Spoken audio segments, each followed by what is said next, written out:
Hi home bakers, welcome back to your own channel, Home Bakers 2023. Today we're going to discuss a very important ingredient. If you're any kind of baker, you are bound to be making chocolate cakes.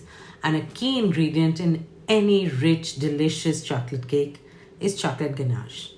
Now, chocolate ganache is one of the most expensive ingredients we add into our cake. And that's one of the reasons why chocolate cakes are more expensive.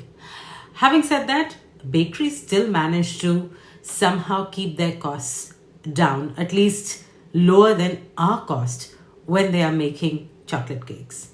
And their chocolate cakes are just as rich and just as delicious.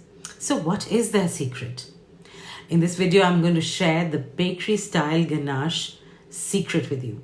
What is it that bakeries are doing that serves not just economies of scale, brings their costs down, but still has a fabulous, rich and delicious flavor and texture to their ganache. So let me let you into the secret. Today I'm using the Richest Company's truffle base. This is a 2-liter packet, but I'm going to weigh it in grams to ensure that I have the correct ratio for the chocolate. Like all whipped toppings, this too is sold frozen and you need to thaw it before using. The company recommends thawing it slowly in the fridge, but you can safely do so at room temperature as well. So I have exactly 2 kilos over here, which is a little less than the full packet. For this, I'm using 900 grams of Maude dark chocolate compound. Purchase link is available in the description box if you want to buy it. You can actually use any brand, but the important point to note is that it should be compound chocolate and not the real chocolate. I could go into the reasons for it, but let's save that for another video and focus on the recipe on hand. Here I'm turning the heat on and keeping the truffle base on medium-low. This will bring it to a gentle simmer but not to a boil. Once this heats up, you'll see its color has darkened and it is ready for the addition of our chocolate. You're supposed to use a minimum of 40% of the base's weight as chocolate. I have used 45%, which comes to 900 grams. This is because I like to use this ganache for frosting rather than filling. I like it to have a firmer texture on chilling, as that makes a really nice sharp edge on the cake. I have turned the heat setting down to warm and I'm adding in all the chocolate at the same time. If you're using a stovetop, you can turn the flame down to the lowest, or you can even take the pot off the heat altogether.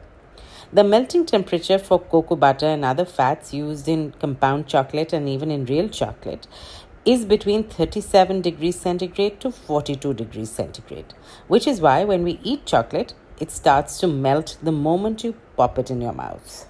Here our truffle base is hot enough to melt all the chocolate that has been added, though it will happen slowly, and that is in fact exactly what we want.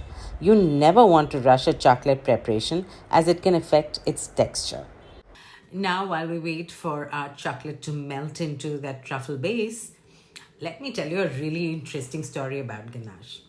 Legend has it that in the 19th century, a trainee who was working in a Paris bakery, clumsy lad he was heating up a pot of cream.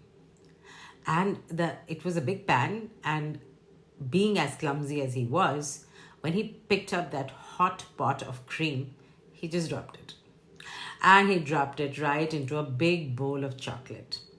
His chef went ballistic and he screamed, "A ganache!" which literally translated means horse jaw. Of course, that's an insulting way to call somebody an idiot or a fool. The chef realized that 2 of his most expensive ingredients had been ruined by this idiot. It was only later, when it all cooled down and the chef tasted the disastrous mixture in that bowl, he realized that an amazing new recipe had been born. Isn't that a happy accident? If you're finding this video useful and interesting, now is the time to like the video, subscribe to the channel and hit that bell icon to keep receiving content like this. Now, as home bakers, you're probably wondering what you're going to do with so much ganache. This is going to make almost 3 kilos. So, here is the good news: you don't have to make the entire packet in one shot. Make as much ganache as you need using the base to chocolate compound ratio that I've told you, and simply store the rest frozen in your freezer for later use. When kept frozen, this has a shelf life of over 6 months. Also, once you make the ganache, that too can be kept frozen up to 2 months. In addition, you can use the same base to make chocolate whipped cream for your cakes, truffle chocolate bonbons, milk chocolate compound ganache, though the ratio for the base to chocolate is different for that, chocolate mousse, and even chocolate ice cream. If you'd like me to show you how these are made, leave a comment below and I'll make the video just for you. Now back to the ganache. Look how glossy it is. You can actually see my reflection in it.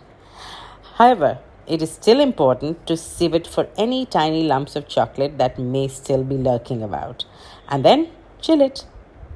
Here we have our bakery style dark chocolate ganache ready to use or to store frozen either in a Ziploc bag or in an airtight container.